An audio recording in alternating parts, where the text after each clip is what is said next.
favorite heroes since Since match one. Imagine what's coming next. And I have something last to add. Team Lilgun and Imperio, they both have so interesting drafts that I don't know which one won the draft actually. Ooh, that's a tricky thing to say. I may have to agree with you. So many new heroes showing their faces here in the Land of Dawn. We'll have to find out how this match turns out because we're going into game number 1 between Team Lilgun as well as Imperio eSports, whose identity will appear stronger upon the Land of Dawn. All right, ladies and gentlemen, it's time. I am really concerned. I feel like on paper, this really favors Lilgun, but with Imperio, you never know what you're gonna get. You're seeing now Marquinhos just making sure that Aurora does have the security, does have the safety. Early game, Ji Sun-Shin and Dairat can really burst down this Hilda, but there we go. Aurora takes it, focusing on farming right here. And this is how the Hilda is supposed to be played. Yesterday, we saw it picked up, but used in a more defensive fashion, I don't think that's gonna work. Yeah, much more aggressive Hilda gameplay right now, which is what we hope for. But I do wonder if Ethan was a little bit slow there. The fact that Aurora was still able to secure that first buff, no problem. But look at this. Ooh. What's going on? What's going on? Why are they so aggressive at the early game? Yeah, it's because they have all this early game aggression, having that Hilda and also having the Masha. Everyone is just joining in, but Masha didn't join yet. There's a kill. There's a first blood on Ethan, but Ethan goes back. He manages to survive. He gets his passive. He gets in the bush, and he waits to see another Dawn. This is going to be the worry a little bit for Imperio eSports. Their early game, before you hit that level 4 mark, they actually don't have all that much damage, especially against heroes like the Hilda. That's why you see Ethan able to just walk in with impunity. I don't think it's a level issue. I think it's a lot more about items, but you're now 1v1. Bebex, can you get it? Oh, it's a first blood!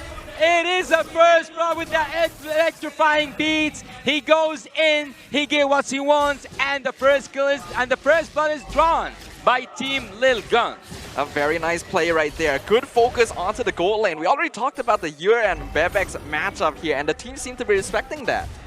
You can see what they can do here, man, because even in the mid lane, Fashion is having a lot of trouble dealing with this Mathilda. With Marquinhos and Aurora having space in the top side, I don't think they can even go for the turtle. Popping the Mountain Shocker right here, but Aurora... Oh, he's going in, he's engaging, he is engaging, fully committing to it. Aurora is down, and the early game is going to the favor of Team Lilgun so far. There's a crowd control happening here. Ethan goes back, and that's what I'm talking about. That is what I'm talking about. Engage. And then disengage. That Matilda is just crazy. The fight keeps on, but the turtle goes for that joy. Ooh, they're still going as well. Oh, what is that? Chased down! He went down until the end, getting that turtle and then getting the kill after. What? That was a free kill. And looks like one more as well. Ethan, for some reason, overstepping boundaries. So much actioning happening all over the map. You have to pay attention to the pressure, though. Aurora is facing a lot of interruptions to his jungling speed. And man, Luxora is making full use of this Joy Pick. But keep in mind, like, whoa, that is a half HP Masha just deleted. In a blink of an eye, he's just down. He took that Edith away from the calculations. Oh, sorry, it took the Masha, but look down here. He's still committing to it. He is still being so annoying to Yuri. Yuri cannot breathe in the Land of Dawn. He gets that kill, but all thanks to the turret damage. And then he gets more gold than the gold he was supposed to get from that minion wave. Aurora keeps on clearing that wave, and Team Imperio eSports come back to the game. For Bit got taken out right there. I believe the kill went to Yur, so a small victory here for Imperio. And they're trying themselves to try and make the plays happen, but with a roamer like the Edith, it's just a bit more difficult to really try and get the dynamic engages. It's a bit more telegraphed unless you use a battle spell. So with the Flicker available, I believe that Imperio is just trying to play it as passive as possible, because once they have items, that's when they really start scaling, man. Levels would be nice, but for now, I think gold is what they really require to really pop off. Yeah, Ethan is taking it too far. Ethan is overstepping. He's going in without permission. Look at here.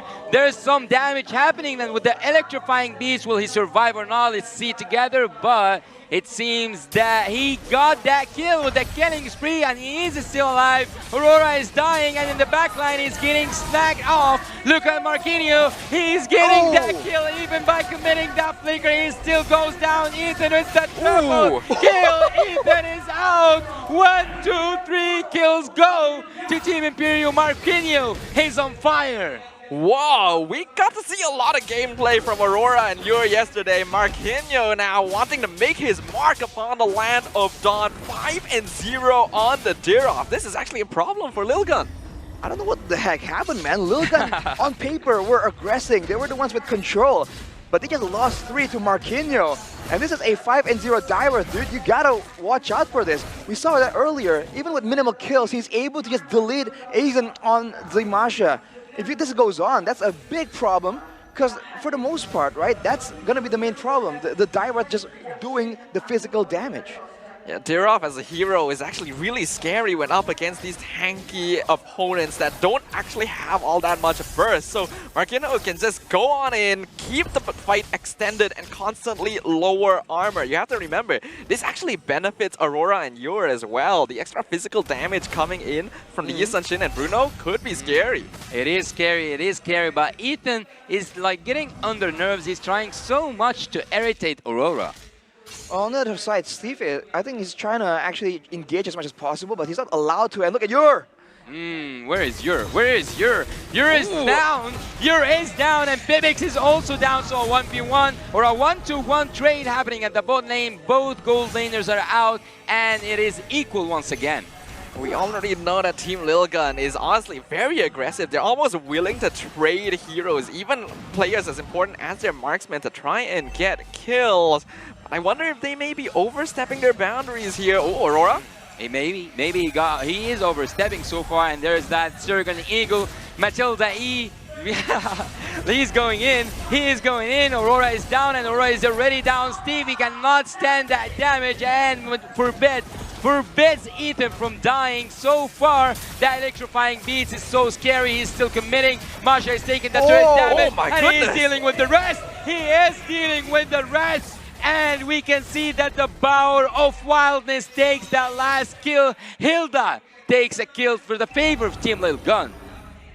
The diver is snowballing, who cares? We get everything on the other side of the map. Technically, in that engagement, Imperio eSports only had 2 kills because Marquinhos was split pushing on the other side of the map. So Lilgun now with the aggressive rotations right here, they're managing to extend their lead from 1 or 2 members to the whole team, to the map overall. Imperio need to try and find a way to do that themselves. Look at the gold disparity, man. 1,500 gold for Marquinhos. But he can't really roam around, and he's going full damage, by the way. Heptoseize and the Hunter Strike, he's not going for the tanky Direwolf that we're used to seeing. And now Imperio are going for trades right here. I think this is exactly the right answer. But keep in mind, Yuri's on the top side, they can very easily, Team Lilgun can very easily go for another dive on top. Yeah, that could be what they're looking for. They already secured the turtle here in the top half of the map, but they're gonna respect boundaries a little bit right here. Right now, Team Lilgun's biggest threat is going to be Marquinhos on that Dirov. As long as they can ensure that the EXP lane of Imperio eSports is showing on the map somewhere, it becomes a lot safer for them to just go for these big dives under the tower. There's a conceal committing here happening on the top lane. They are trying to go in, but they choose to withdraw. Team Lilgun avoids a like an inevitable fight, but it seems like they want to go in. They want to take that team fight a bit longer, and he is going in. This is Matilda Airlines. He goes in. Fishin is down, and look at the joy with the electrifying beast. They are electrifying indeed. Look at Lilgun taking everything, and that top lane even with the turn itself. But here he comes. Here he comes. What a flicker! What a flicker! And you can take that snowball down, you can take Marquinhos down, and Joy lives with multiple kills and with the top lane turret. We are seeing incredible feats of micro mechanics coming out from Team Lilgun right here. The effectiveness of Forbid on this Matilda, being able to pull Bebex right out of that Abyss of Strike is insane. That was so good from Team Lilgun, but Imperio, they're just scrambling towards these fights. They're not getting the kind of right engagements they require. If the gold lane extends further than 5K, it's going to be dangerous, and now they go in again with a Circling Eagle. It was almost in, or like they almost committed to it, but it's so dangerous to go inside the second tier, and they will wait up until that Lord. That's probably the wise choice here. They have to be so respectful right now. I know that Team Lilgun are willing to be aggressive, they're willing to dive, but there's still certain limits. So it doesn't look like that's going to stop them from completely zoning Imperio off of their own tier 2. I think it's a good move here from Imperio to just move away from the turrets. The last thing they want is with a squishy backline, a front-to-back composition, getting Team Lilgun behind them, right? That's the worst case scenario. So once they defend right here, this is where it gets tough. With so much damage per second, if they're in the base, Team Lilgun is going to struggle to really get a decisive fight the way they've been getting all this time. If you notice, the only reason why Team Lilgun has been so successful is they can chase down the members of Imperio all the way from the middle of the map towards their base. But now with the Lord taken here, let's see what can Team Lilgun do. Are they going to set up for a 3-wave push? Are they going to go for a dive? Or are they going to go for the more calm, calculated approach, using the Brody as a sieging tool? Yeah, the decisions are going to be a lot more fragile going into the next few minutes for Team Lilgun, because like you mentioned, once you hit that late game state, Imperio eSports has a very good amount of scaling with Yor and Aurora, while Team Lilgun can only just soak damage. So they have to be very careful about how they really approach things and preferably end game quickly. It's going to be a steal from Zora. Already level 15 right here, but this is where Team Lilgun are now working against the clock. Now that they have reached level 15 and they have the bulk of the gold in their disposal, they lose the purple buff actually, but Marquinhos almost survives. lost his life. Woo. Almost lost his life there just for a purple buff. But they go back again. I don't know, is this the end? I don't think it's the end just yet. There are ways for Imperio to really clear this out. I mean, there's the Primal Rage, Edith damage, there's 2 marksmen. It's only going to depend on if Team Lilgun can find a catch. They can't find a catch here, and they didn't lose so far, Team Imperio, but they just might. But look here, they are trying so hard to make that defense work. They already take down the Lord with the flicker. Marquinhos goes in, just down that joy. There is no joy anymore for Team Lilgun, and they are still trying to get more than what is offered by Team Lilgun. That's too much. That's not just a successful defense, that is also a good aggressive gameplay. Yeah, that's just a straight up punish coming in from Imperio eSports there. Lilgun finally overextending themselves a bit too far, and you pointed this out right, Arashi. When they're in their base, it's gonna be a lot harder for Lilgun to find these angles. As once Forbid was picked off under the tower, it was go time for Imperio eSports. Especially because Forbid took so much damage from the turret as well. Losing the Mathilda, they lose the mobility, and that's where Marquinhos just jumps on that opportunity, quite literally deleting one of the members of Lilgun. This is the problem, man. Against so many marksmen, technically, so many late-game damage heroes, you can't really trade like this. Even a 1v1, a 1-for-1 trade is going to be so beneficial for Imperio, because I think the gold lead was up to 8,000, now it's back down to 4. That's all it takes sometimes. It's that one single move, one single mistake. Now we have to note, Team Lilgun does still have the tools necessary to overcome the odds, right? The whole reason they pick up the Hilda and the Masha is to mark the 2 marksmen on the side of Imperio specifically. But that means that their engagement needs to have a little bit more finesse built in. They can't just butt heads with Imperio eSports anymore, because Stefe has blood on his mind. Yeah, they are already going in and they are trying to make that dish push, but we have asked how much is your tolerance to spicy food, but how much is Imperio's tolerance to spicy games? We'll have to see. For now, Lord is up, so in a way, Team Lilgun can force Imperio eSports to get closer and then cut off their exit. That's usually what Mathilda or the Hilda does really, really well. For Imperio, do they feel strong enough to want to risk it with a 5k gold disadvantage? If they don't, they can, I think, defend for one more time, but they risk making a mistake later on and losing the game. But they go now. They want to go in, they want to go and take Team Imperio down. They are already taking some good damage, but what is that damage, Marquinhos? Come down a bit. What was that damage? But he goes already down, and the Lord also goes for Team Lilgun.